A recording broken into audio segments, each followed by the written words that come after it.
Hi అండి, నేను మీ సంధ్య. అయితే నెక్స్ట్ షార్ట్‌లో చెప్తానన్నాను కదా! అంటే ఎవరికైనా ఈ షార్ట్ గురించి అర్థమవుతే నా ఛానల్‌లోకి ముందు షార్ట్ చూస్తే మీకు అర్థమవుతది.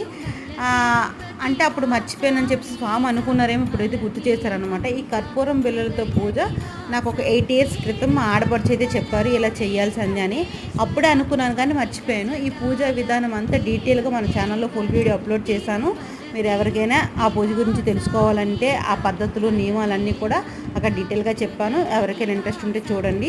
కర్పూరం బిళ్ళలతో పూజ చేస్తే కనుక స్వామికి ఏదైనా సువాసన ఉన్నదంటే చాలా ఇష్టం. అలాగే స్వామి చాలా అలంకార ప్రియుడు, అందరికీ తెలుసు. మనం కర్పూరం బిళ్ళలతో స్వామికి పూజ చేస్తే అంట మన కష్టాలు, బాధలు కర్పూరం ఎలా అయితే కరిగిపోతూ ఉంటుందో మన బాధలు కూడా అలాగే కరిగిపోతూ ఉంటాయంట. అప్పుడు ఆమె ఎప్పుడో ఒక 8 ఇయర్స్ క్రితం చెప్పారు. స్వామి మళ్ళీ ఈ రకంగా నాకైతే గుర్తు చేశారు. అందుకే ఈ పూజ అయితే చేశాను. ఇంకా డీటెయిల్‌గా మన ఛానల్‌లో ఫుల్ వీడియో అప్లోడ్ చేశాను.